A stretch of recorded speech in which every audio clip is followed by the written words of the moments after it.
So lately, and by lately I mean in the last 48 hours, I've kind of realized that I was not thinking correctly about the shape of UFOs. And what I mean by that is that Navy pilots have reported seeing these tic-tac shaped UFOs. And I haven't bought Tic Tacs for like 10 years, and I think I forgot what they looked like. So it only, sometime, I think yesterday afternoon, it suddenly occurred to me what Tic Tacs really do look like. And that's a point that's kind of important in a larger way in terms of today's show. Because when we think about UFOs, when we think about space aliens, we use the visual and mental and cognitive and linguistic vocabularies that we have. Not things that we don't have because we don't know how to think that way. So how to think about space aliens, you are about to find out.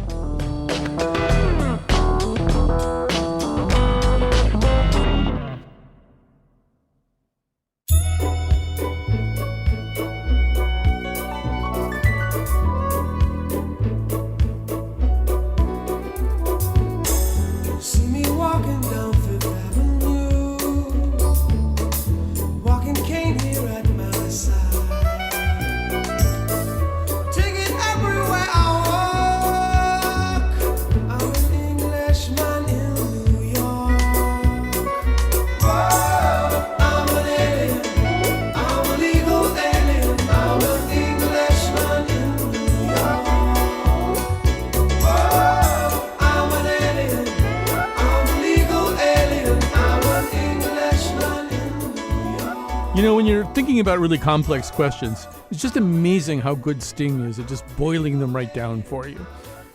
But, you know, he is kind of exploring something that we're going to explore on the show today, which is the concept of an alien. An alien is obviously, both in Sting's terms and in our terms, somebody really different. Something really very, very, very different. We're going to be talking about space aliens today, not about Sting. Sorry about that. And before we introduce our guests, let me just sort of introduce one concept, which may turn out to be kind of a through line, or not. But I'm going to make reference to what I call the Pudlin Principle.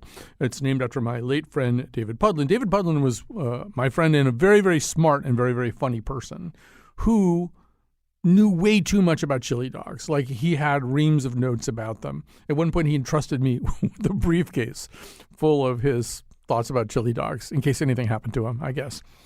And I said, why is this? Why do you know too much about chili dogs? And he said, I'm from New Britain, Connecticut. He said, if I were from Florence, I'd know a lot about fountains. So that's kind of the Pudlin Principle. And if you apply it to, say, Thomas Aquinas. So Thomas Aquinas, you know, he's just chilling out in 13th century Orvieto or Paris or wherever, and he looks up at the sky and he sees something moving around, you know, kind of in a funny way. Well, what is it probably? What's probably, I mean, Aquinas is going to say, you know, I want to say that's an angel. I do an uncanny Thomas Aquinas impersonation. I want to say that's an angel because flying machine, he just doesn't have any vocabulary for that. He doesn't even have a vocabulary really for machine. Never mind flying machine, unidentified aerial phenomenon. I mean, no, he's going to say it's an angel because that's his chili dog, right? He knows what an angel, he kind of knows what an angel is. And so when we talk about aliens, and perhaps also the craft in which they might conceivably arrive, we wind up essentially using our own default vocabularies because they may be wildly, wildly different from us. But, you know, we're only capable of kind of knowing what we know. And with that, let me introduce our first guest here today.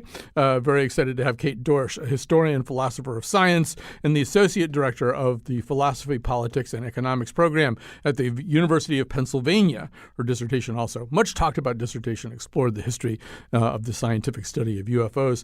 Amanda Rees is back with us, a historian of science based at the University of York, who works on the history of the future. She is the author of the book Human. So, Amanda, I'm going to have you kind of get us going and just sort of say that obviously, you know, there's a way in which, and Kate will talk about this in a second, that our contemporary conversation about UFOs and space aliens probably kind of starts somewhere around 1947, not insignificantly right after World War II. But there's also a way in which this conversation about the alien, about the strange, about the question of whether or not we are, as they say, alone, is a much, much older one. And Amanda, maybe you can say something about that. Oh my goodness, yes. I mean, one of the things that's so striking about aliens and the way in which aliens operate in our consciousness is the extent to which the history of science is just permeated by the understanding of aliens and by the apprehension and the expectation of aliens. You can go basically, the Pythagoreans, the ancient Greeks, the Stoics. For both of those kind of really important ancient Greek philosophies, the concept of extraterrestrial intelligence was absolutely integral to the way in which they understood the universe. They believed in the plurality of worlds. They believed in an infinite universe and the principle of plenitude. What can exist must exist. Those two key themes, the plurality of worlds and the principle of plenitude, basically say that, there have to be other worlds out there. There have to be other worlds out there. And if life exists on this world, then it must exist in other worlds as well. That only really becomes a problem when Christianity comes along. But I mean, the key point, I can give you any number of examples if you want me to, of key points in the history of physics and the history of astronomy, where fundamental debates have turned on the assumption that extraterrestrial life must exist. And that's really, really formed the way in which we've apprehended the universe around us. Tom Paine, for example, had important things to say about this as well. Really? So, yeah, I don't associate Thomas Paine with thinking about space aliens. Well, basically, he used it to beat as a stick to beat the church with. I'm very fond of Tom Paine at the minute. But essentially, I mean, the belief in the plurality of worlds becomes a problem for Christianity, because you can say, on the one hand, God is omnipotent, so God can create as many worlds as he wants to. But on the other hand, we're told that Christ came once, that God became incarnate in one place and one time. And Tom Paine absolutely went to town on this in The Age of Reason, where he basically says, so, okay, hang on a minute. God has got millions and millions of worlds to be concerned with. So why is he ignoring all of the other worlds in favor of the one where this woman ate an apple? Right? So basically, he's using, the point is that he's able to use the existence of extraterrestrial life as a means to demonstrate what he perceives to be the limitations of the Christian church. That's how normal believing in extraterrestrials is at that point. Yeah. Oh boy, I have so many ways I want to follow up on that, but I also want to. So I will try to circle back to that. But Kate, there's another way in which, to which I alluded in my initial question to Amanda. There's a way in which, if you wanted to understand the last, say, 75 years of life in the United States and perhaps beyond the United States, you could look at our apprehension of UFOs and who might be inside the UFOs. And it would probably tell you some things that we were worried about in a non-extraterrestrial way. Can you say more about that? Absolutely. And thanks for opening the door to that conversation. So I sometimes get a lot of grief for coming on these kinds of shows and then saying, right, the UFO is a product of post-World War II Cold War anxiety, right? Techno-scientific anxiety, because people will point back to these conversations, right? Like Giordano Bruno or Tom Paine, the Indian case, the South American examples, et cetera, and say, well, people have been seeing flying saucers forever.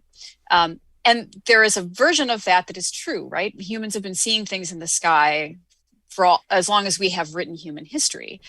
My argument is that we can't understand those things as UFOs or flying saucers in the way we think about them here and now today in this conversation. The flying saucer as a piece of technology, right, as an aerial vehicle of some kind that represents some kind of deeply advanced technology and scientific understanding of the universe, is a very post-World War II, techno-scientific, nuclear anxiety, futuristic object, right, that speaks very directly to the concerns of that post-war era, that science and technology have advanced so much faster than we were able to even imagine, let alone understand. The UFO becomes a proxy for this sort of thing. The fact that aliens become involved is almost sort of a footnote to those early years, 47, 48, 49. The groundwork assumption, especially in the US military, is that they're Russian, that they are Soviet technology, not that they're aliens or anything else. And these craft really capture that early 50s, late 40s, early 50s, into the mid 60s concerns about the existential threat of our techno-scientific advancement in the mid 20th century. Yeah, and some of the thinking about space aliens kind of evolves in that way too. In the 50s, you correct me when you think I'm way off base, but it seems like in the 50s, some of the so-called flying saucer cults and stuff like that, they actually are looking maybe at space aliens as these highly evolved and probably kind of better than us group of beings who, in some cases, you see the ideas that they're actually worried about our development of nuclear capacity, and they want to do something about it, or they know the world's going to end, so they're going to take some of us up in flying saucers and go racing off with us and take us to a much better place.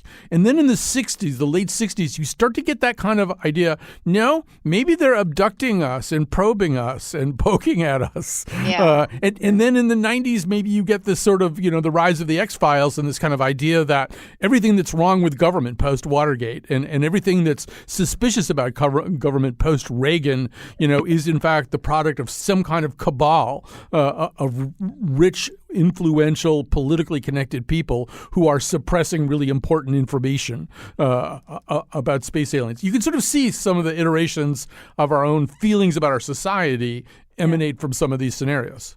Yeah, I would say that is at least mostly accurate. With the sort of correction to that I would offer is that all of those sentiments are always there, right? Yeah. The sort of deep state cabal machinations piece is there in the 50s. It is apparent in Captain Ed Ruppelt. He's the first director of Project Blue Book 52 to 55. He writes this text, the report on unidentified flying objects, which is supposed to be a tell-all expose about the early days of Project Blue Book and all of the ways in which the project is bad and wrong and deficient, right? Which he blames largely on incompetency and lack of interest from the higher ups in the Air Force, right? That they are purposefully trying to obfuscate this issue and so on and so forth, right? So that sort of mistrust government cover-up piece is always there. The concern about aliens coming to take us away, it is true that in the 50s and 60s, it's sort of less abduction-y, although the Barney and Betty Hill case stands out as an obvious outlier to that. Quite frequently, especially in the 50s, you get these stories of extraterrestrial life, which is often quite surprisingly human looking. Yes, like biologically superior versions of us. You can see how sometimes this wanders into some sort of like white supremacist neo-Nazi spaces and so on. But they're coming to take us away, right, to their perfect paradise. They're going to take the best versions of us and take them for breeding or whatever else.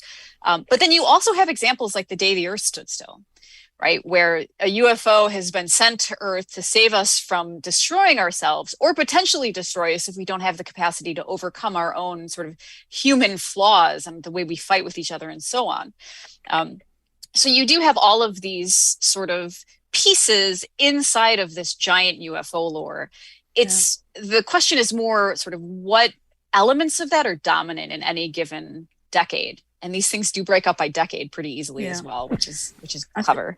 I mean, I think Kate's exactly right on that. The one thing I'd like to add into that mix about the kind of the nature of the fears and the mix of the fears and the kind of melting pot of the fears that are there is I'd want to stick in the kind of the imperialism, the colonialism, and the racial element there too as well.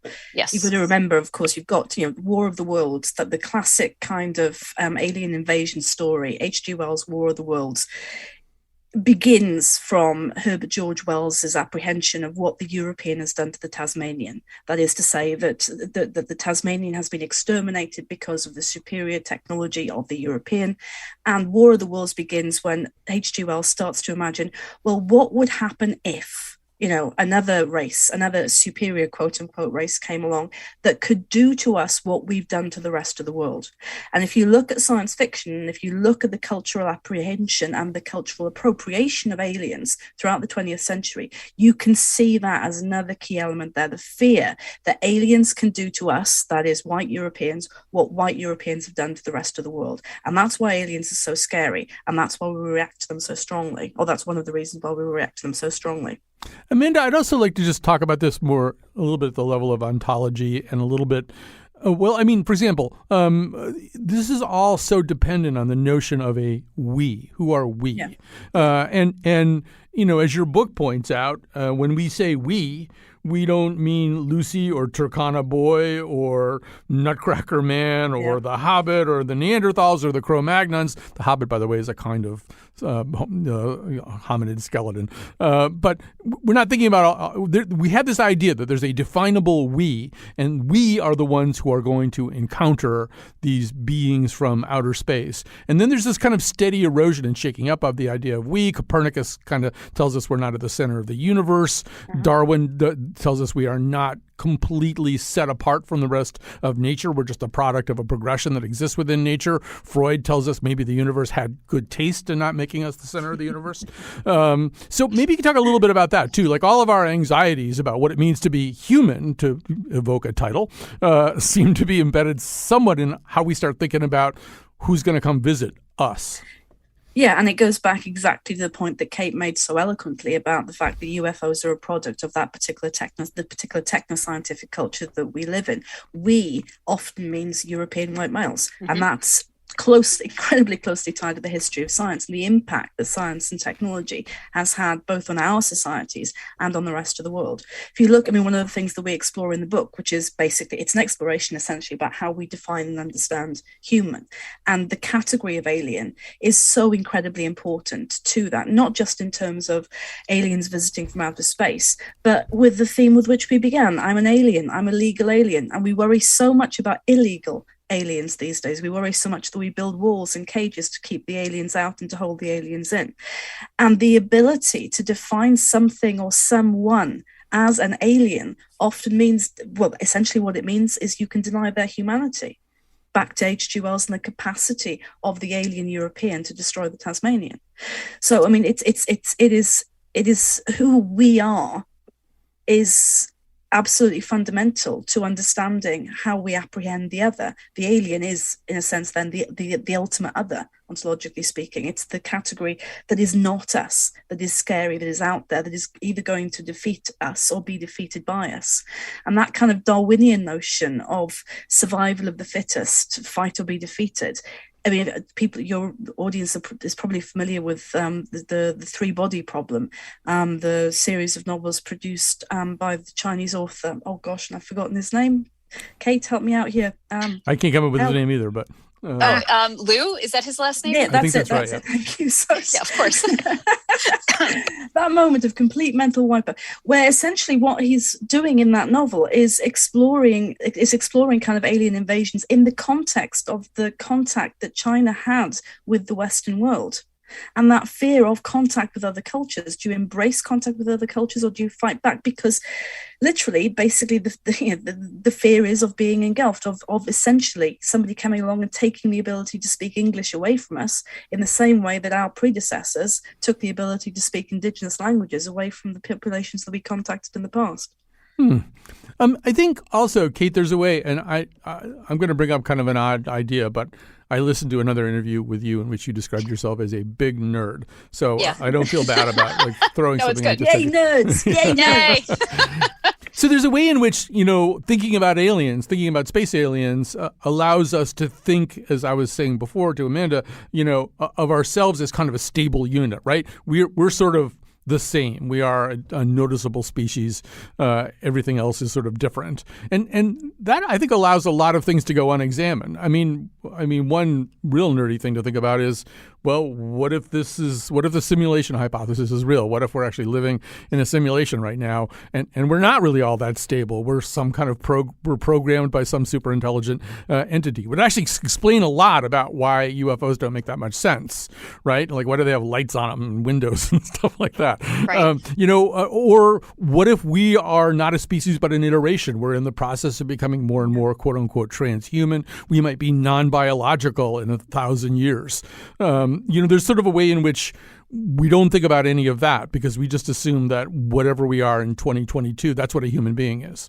Well, yes, unless you read Dan Simmons' Hyperion or the last book of Kim Stanley Robinson's Mars trilogy or anything like that, right? Yeah. Yeah, I think that there is a sort of, all of this depends on since we're talking ontology, on an ontologically stable idea of what it means to be human. That I think is, at least as far as academics are concerned, like we are sort of working to destabilize through our conversations about, right, like animal lives, for example. Do plants have rights? Yeah. Does the earth have rights that are distinct and apart from ours? Ironically, some of these same questions that like many early sort of Christian and pre-Christian thinkers were asking about, right? If there is life on other worlds, is that life also saved, right? Or does it have its own version of Christ, or has God created a sort of species that is just, lost? I think these questions do still sort of underpin our conversations about aliens and our concerns about them, and these sorts of ideas that perhaps they're coming to visit us now, right? Are they here to help or save us? What do they look like, right? There's that other, it's Arrival, but it's a way better short story of your life. That's about, right, getting into these questions about linguistics and how your language shapes the world. I think that aliens just become a really great space to sort of question our underlying assumptions about like what our values are and sort of what makes us people. Yeah, but with I'm really glad you brought up the stories of your life, the Ted Chiang's short story on which the film Arrival was based, because that ties straight back to the point that you were making, Kate, about the more than human and how we understand aliens and other species in the context of the more than human. There's another short story by Ted Chiang which is set in and around the Arecibo Observatory, from which messages have been sent out, to contact alien species and sending out radio messages basically to see, is there anybody out there? Can we talk to the people out there? And the story is written from the point of view of this endangered kind of species of parrots which live around the observatory, and the parrots are asking in the stories, why are the humans spending so much effort to contact other species? We're right here, we can talk. And the parrots use, the endangered parrots use the lines from Alex the Grey Parrot, who is a very famous figure in cross-species, interspecies communication, the history of interspecies communication, where his dying words to Irene Pepperberg, who worked with him, were, "You be good, good night, I love you." That's the end of the story. And it's a really, really powerful evocation of what what certain categories of human considered to be appropriate intelligences, quote unquote, to be communicating with. Sorry, I went slightly sideways there. No, it's okay. That was good. If I can jump in and offer perhaps the example that most of the audience will know, the sort of best tool of thinking about this is the Star Trek IV, The Voyage Home. Yes. Otherwise known as the whale one, right? Where the drone has come to talk to the whales. It is largely uninterested in humans, right? And the idea that, humans, it's sort of hubris that makes us think about that, like, we are the object of this interest at all. Right. And we also want to look up to the stars for strangeness. I think this is a point Paul Davies makes. Somebody makes it, that there are these extremophiles, living by ocean vents at temperatures that something can't possibly be alive at, except that they are. There's sort of a lot going on our own planet that's wholly unexamined, while we focus on, these things coming from other places. Hey, time is a little bit short, but Kate, one thing I do want to sort of talk just briefly about anyway is, when you begin to look at people who think a lot about space aliens and UFOs,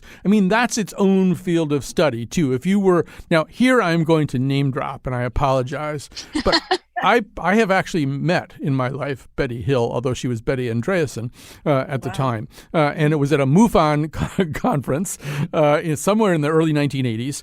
And she showed up. I think she was kind of uninvited. I think J. Allen Hynek, who was a scientist who'd gotten involved in the UFO movement and had all kinds of different takes that kind of kept changing. But I think he was there, and he might have even been running things at the time. And she showed up, and she actually had a statue that she or somebody had made, a sculpture of the beings that had probed her or examined her or done whatever. And people were freaking out at MUFON because that's not where they were at that moment, right? They were much more sort of tech and scientific oriented in that iteration. I just got through watching the Showtime thing about UFOs, where there's another MUFON guy named Carrion who has a whole completely different theory about what's going on here. But there's a way in which, Kate, these groups aren't necessarily stable in their thinking either. There's a lot of changes that are probably the result of all kinds of outside pressures. Yeah, that is completely accurate. One of the things that I discovered very early on in my research is that even inside, it's very difficult to talk about the UFO community, right? Because even inside of that group, there are so many layers and iterations. For example, throughout the 20th century, you had the professional scientists, experts, PhDs, et cetera, who were working on some of these questions for the government or otherwise, asking like, we just have to identify this thing that people saw, right? And we're not quite sure what it is. It's probably astronomical or atmospheric phenomena. Fine. Underneath them, and they have derision for, let's say, the flying saucer people, the UFO people, who believe that what they are seeing is some sort of advanced aerial vehicle technology, et cetera. That top layer of UFO people don't necessarily think that these things are extraterrestrial. They have space in their theory that these things are terrestrial, that they are Soviet, that they're American, that they're coming from somewhere else, right? That group sees themselves as distinct from the flying saucer people who think that they're coming from farther away, who then see themselves distinct from the alien abduction people, right? So the Hills get a lot of grief very early on from the UFO community, who sees them being so public with their story as delegitimizing everything the UFO community is trying to accomplish by advocating for quote unquote scientific studies. They see this abduction narrative as totally unscientific.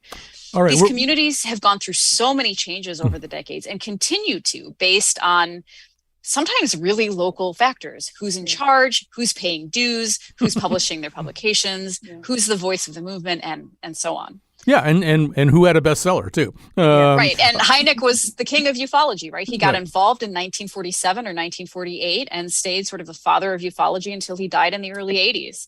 And him being a PhD astronomer with a prestigious appointment at Northwestern did a lot to legitimize the movement.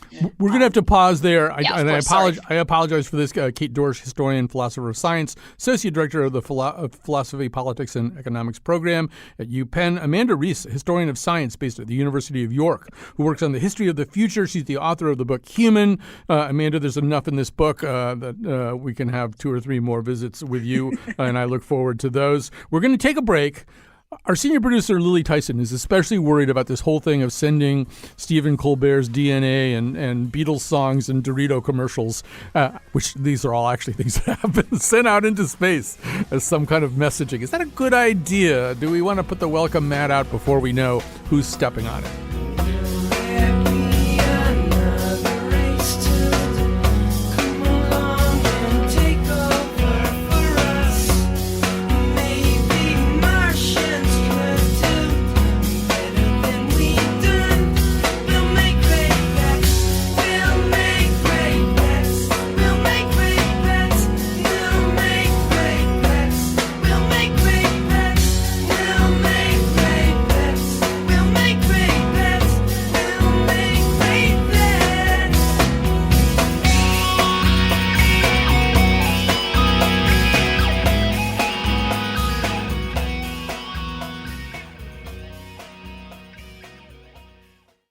All right, so with quite a bit of regularity over the recent decades, we've been sending stuff out into space, messages out into space, invitations out into space. Well, we've sent things like a 15-minute concert performed on a theremin, a version of Across the Universe, plus a message from Paul McCartney, send my love to the aliens, an invitation in Klingon to attend a performance on Earth of a Klingon opera, a video compilation of Romanian gymnasts from '06, an advertisement for Doritos, the DNA of Stephen Colbert encoded on a microchip. I could go on and on. Lately, it's a drawing of a hydrogen atom, a map of the Earth, a visual representation of DNA's double helix structure, and these are sort of things actually that are now proposed to be sent out as binary coded messages, including, I believe, pictures of naked human beings.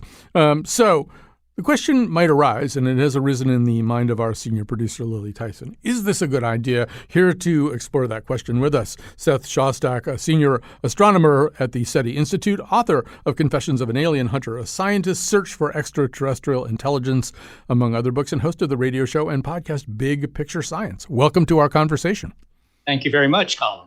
So let's just begin with the bare bones of that question. I mean, it sort of makes sense to say, hey, here we are. Is there anybody out there? But it gets a little bit more complicated when you start thinking about what it is that we're saying. I mean, explore this a little bit for us. Well, to begin with, I don't think it matters terribly much what we say. To me, that smacks of Captain Cook sailing the South Pacific in the late 18th century. And, he comes into the cove of some island and he finds the locals. Does it really matter what they say to him? I don't think it matters. But in any case, all these messages that you've talked about, whether they're, bolted onto the sides of spacecraft like the Pioneer plaque or the Voyager record, those to begin with will probably never, ever be found. But in addition to that, they pale in comparison to the messages we're sending out every day, 24 hours a day via television. Right. They can find out whatever they want about us if they can find out anything would be that argument. So let's talk about the likelihood that anything like that is going to happen. You have a bet going that involves buying coffee for people. Explain what that bet is. Yes. Well, I think it's a bet that I regret, actually. But it came about because I was giving a talk in Germany about the work of the SETI Institute. The audience's eyeballs were glazing over like Krispy Kremes. So I felt that I had to do something to wake them up. And I said, I bet all of you that we will find a message from ET, or we will find a signal from ET within 24 years. And, that has developed a life of its own. And I am now buying Starbucks stock. Yeah, I don't know that you can actually hedge your bets successfully that way. I don't know that it works that way, but who knows? You might be right about that. So yeah. Well, I mean, in a way, there's sort of two questions then. I mean, are we more likely to get a message from ET, or is ET more likely to get a message from us, or is there no way to intelligently evaluate that question? Well, you can say the following. I mean, obviously, for them to get a message from us, we would have to send a message, and we'd have to wait for the time it takes for the message to get to them. I mean, if they're 100 light years away, you've got to wait a century before they could have picked up the message. And if they deign to reply, another 100 years before you get a response. So, that's a long wait. Whereas if you say, look, we're new to radio. This is a technology we've had for 100 years, something like that. If you say that, then, well, okay, there could be societies out there that are literally millions or billions of years more advanced than ours. Maybe they've been broadcasting all this time for whatever reason, and let's just pick up that signal tonight instead of waiting a couple of 100 years.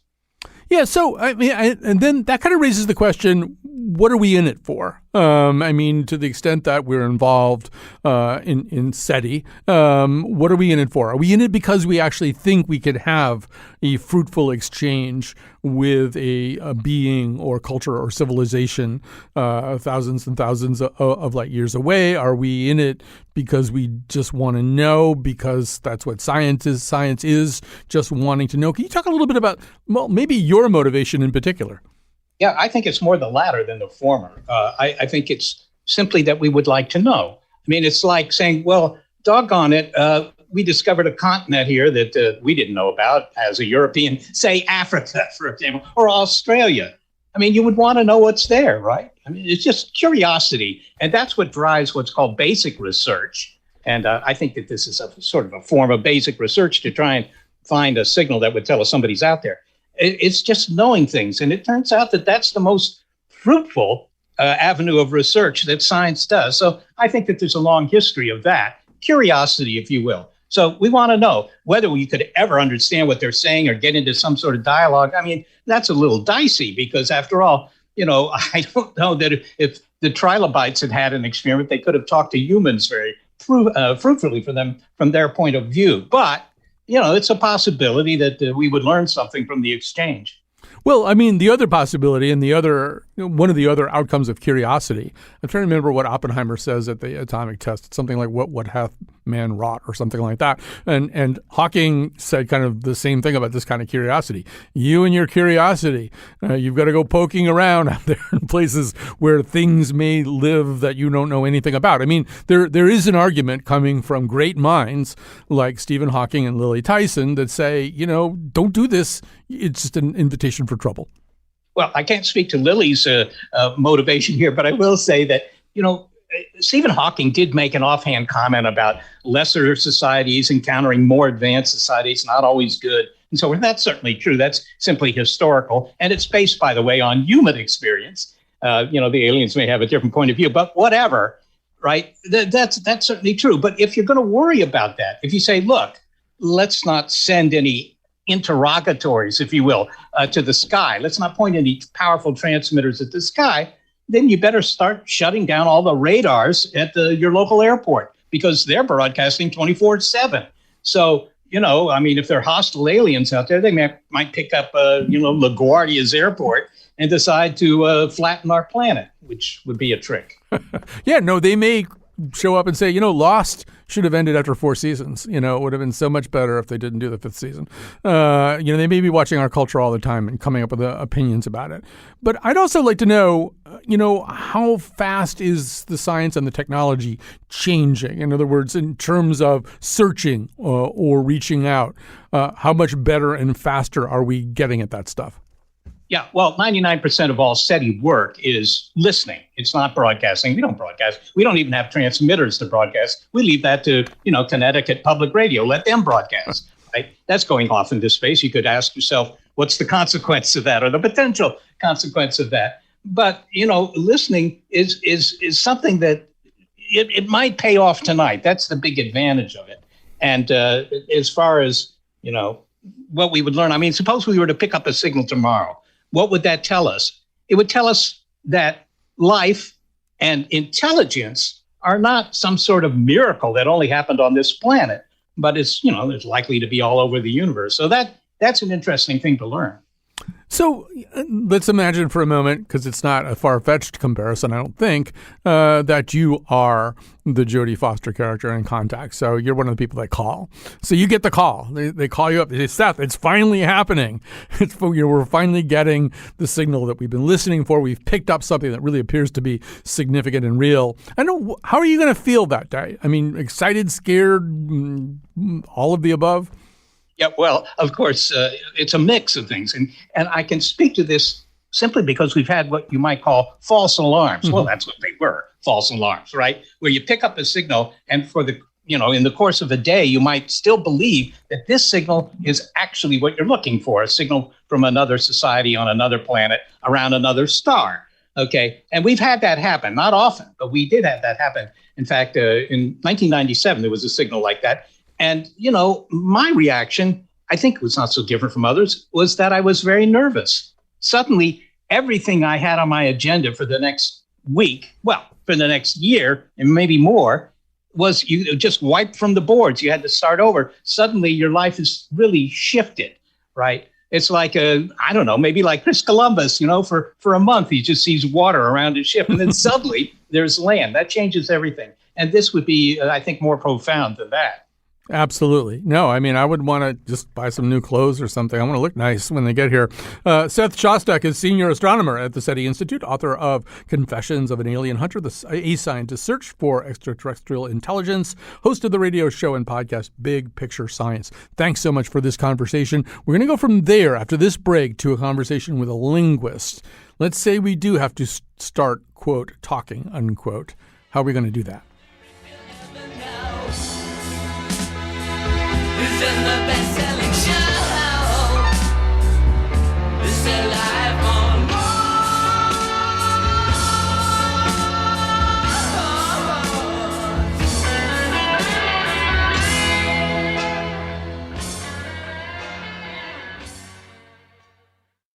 Time to make some thank you statements. So the first thank you statement would be to Kat Pastor, our technical producer, doing all this stuff that is required to make us sound good. Lily Tyson is our senior producer, and it turns out she's kind of a UFO worrier, a kind of space alien worrier. We're so glad to know that. We're interested in flaws in Lily's character or concerns or neuroses that we can exploit. And we haven't really been able to find any until now. So excited about the UFO component here. Flaw would be the wrong word anyway. All right, so let's say we have contact. Let's say we have some kind of contact with space aliens. What's that going to be like? What's it going to sound like? How are we going to communicate with them? Before I introduce our guest, let's hear, Kat, this is C1, how it sounds in the movie Arrival. First, we need to make sure that they understand what a question is. Okay, the nature of a request for information along with the response. Then we need to clarify the difference between a specific you and a collective you, because we don't want to know why Joe Alien is here. We want to know why they all landed. And purpose requires an understanding of intent.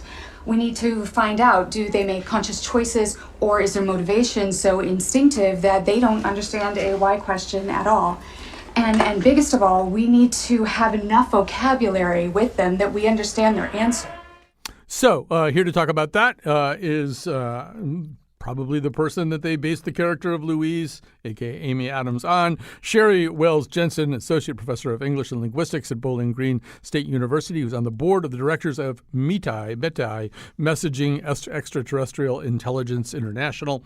So let's sort of begin kind of where that clip begins. Wittgenstein said if a lion could talk, we wouldn't understand it. Thomas Nagel said that we can't possibly know what it's like to be a bat, or at least what it's like for a bat to be a bat.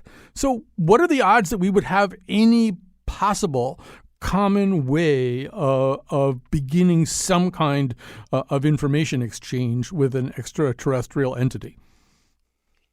Well, golly, either zero or a lot or somewhere in between there. That's a good answer. Let's just throw darts at it. But I mean, we have to remember that we are just babies here, right? We just sort of figured out radio. We've just kind of got airplanes going. We've been all the way to our moon, which is nowhere, in terms of going into outer space. And we're not that smart, really. Sorry, but we're just kind of not. And these other civilizations, like Seth said, are probably millions of years older than we are. So, it's kind of like asking, does the toddler understand what their parents say? I mean, maybe, kind of. It depends on how cooperative the parents are, right? So whether we would be able to understand them or not has a lot to do with whether they speak intergalactic baby talk, which, I hope they do, right? Because if they're sending a message to us, they know who we are. They know that we're not, super sophisticated. They know how long we've been sort of piddling around with radio. So I think it will depend on how cooperative they feel. If they send us a message, wouldn't they construct the message such that beings like us would understand it? That's what I would do. Well, it also kind of presupposes that we understand each other. We understand ourselves, which is not necessarily true all the time.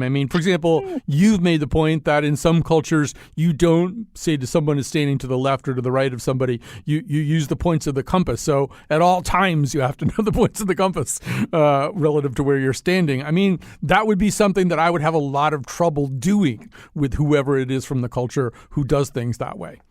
Fair. And we are tragically bad at understanding one another. We can't even consistently be nice to one another non-verbally. We're not, we really are at the toddler stage. We're not very good at sharing. We're not very good with our toys. We want to keep it all for ourselves. We want to protect our stuff. So, we crashingly fail to understand ourselves, each other, even when we're speaking the same language. Just think about the last time you had a big stupid fight with someone that you actually love very much. And we have all these big stupid fights all the time. So, I think it's reasonable to set our expectations somewhat low. Right. And also language, even a given language, is internally evolving all the time. We've had conversations on this show about whether it's somehow or other aggressive or passive aggressive to put a period at the end of a text that you send to somebody on your phone. It's kind of that, A, nuanced, and B, incredibly fuzzy. There's a way in which a certain amount of humility about our communication skills seems, as you suggest, appropriate. Right. We'd have to offer each other a lot of grace, just like the intra-species grace is hard to come by, but we do have it, right? We do have the capacity to be kind to one another and say, oh, wait, hang on. No, it's not what I meant. I'm really sorry. Let's start over. Just recently I had an argument with someone. And I said, hey, wait a minute. Let's just start this conversation over from the beginning because we've both made some mistakes here. Let's go back. So we have that capacity. I'm simultaneously radically hopeful and profoundly pessimistic. Yeah, my concern is that we're going to try to explain to them something like, we're friends. I want to be your friends. Here's what friends do. We want to be friends with you. So just think of each other as friends. And then they're going to scan our databases in our culture. And Kat, this is C2. They're going to run across this. Okay. Do you want to play rough? Okay. Say hello to my little friend. and they're going to say, wait a second. But we use words, ironically, we use words with double meanings and stuff like that. So that's an argument for starting someplace else. I mean, in Close Encounters, it starts with, a 5-tone music sequence. Give her 6 quavers, then pause. She sent us 4 quavers, a group of 5 quavers, a group of 4 semi-quavers.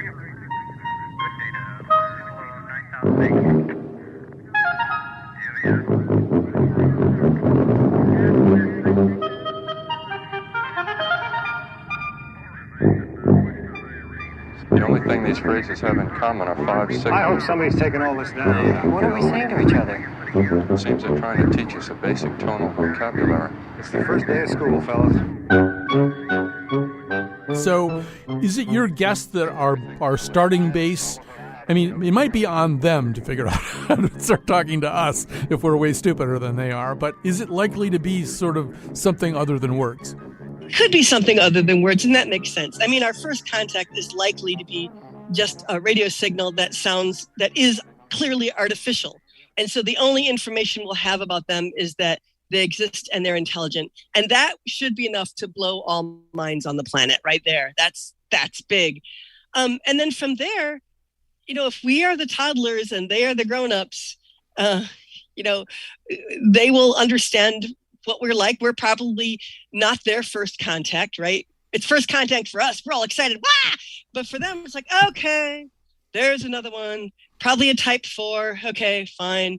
Implement contact protocol number 562. Okay, there you go. So they probably got this.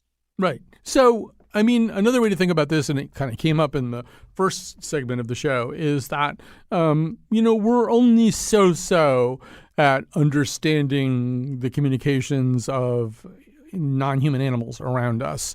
We're kind of good at teaching gorillas sign language and maybe getting parrots to say certain things, but we might be better at that than we are really kind of listening to what they naturally say. Would that be a place to kind of concentrate some of our efforts pre-exposure to aliens? Absolutely. We've got all kinds of test subjects here on Earth. Unfortunately, as far as we know, gorillas and dolphins don't have much technology, right? They've got the gorillas have some tool use, but we can't say, hey, how about that radio telescope and start comparing our science, which we could do with the aliens, right? We do know that they should know what hydrogen is, what helium is, for example. So the practical reason to start preparing for alien contact is that we'd be more prepared for alien contact. The more practical reason to start preparing for it is a really good reason and a really good mechanism through which to study more of what the heck's going on here that we don't understand yet. Like, can we learn what's happening right here? Can we learn what language is? Can we learn what thought is? Can we learn how to communicate between the species that are right here?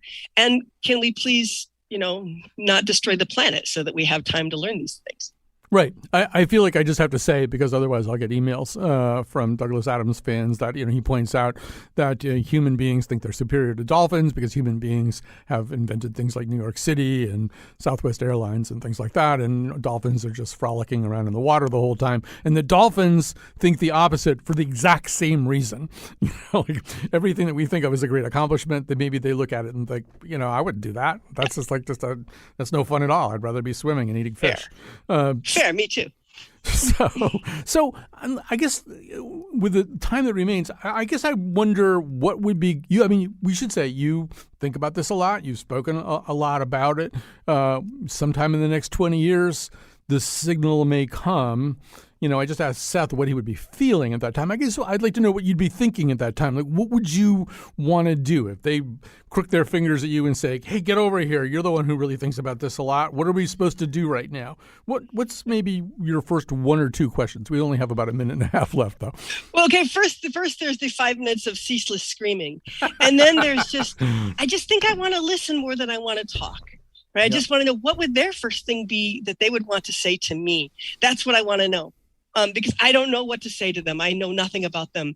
But they would probably know more about us than we know about them. So what do they want to say to us? That's what I want to know. Yeah. Of course, what if they're saying, you better make a duck noise right now, or we're sending an enormous cosmic hammer down to crush you? then I'm quacking like a duck. That's what I'm doing. Right. But you have to know that that's what they're asking you. All right. Unfortunately, we have to stop there. Sherry Wells Jensen, Associate Professor of English and Linguistics at Bowling Green State University, on the board of the directors of the Messaging Extraterrestrial Intelligence International. Thanks for being with us today. Thanks for listening to this show, too. And thanks, Lily Tyson, for revealing all of your neuroses about UFOs and space aliens. We will be using them against you at our earliest opportunity.